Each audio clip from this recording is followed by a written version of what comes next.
各位好，歡迎嚟到大象電視台啊！今日係2026年嘅6月7號。咁大家見到呢度呢，好大霧，都睇唔清楚。咁呢，其實我而家已經去咗山頂。啱啱我送咗一件貨，就係去種植度嘅。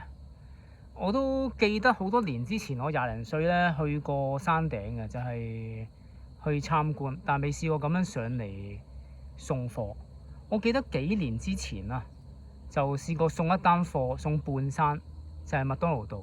點知係搭錯車上咗山頂，結果喺滂沱大雨之下喺山頂行翻落半山。但係今次呢就唔係，今次我送嘅貨就真係喺山頂啦，喺種植度，都幾麻煩，因為搭15號呢架巴士上到去之後，仲要行一大段路。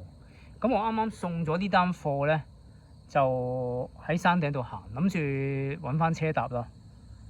咁就大家見到而家呢個嘅景色啊，其實就係南港島區，不過太大霧啦，都未必睇得清楚。咁就你可以話我而家係南港島同埋東西區港島嘅中間咯，我喺個山頂度啊。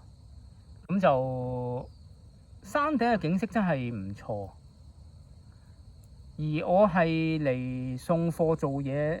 上嚟啲程咧就非常之困難，住就幾好，但係上嚟返工啊或者送貨上嚟咧就比較麻煩啲。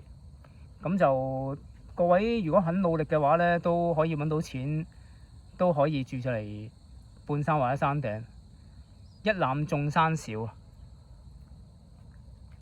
咁就希望大家都努力啦。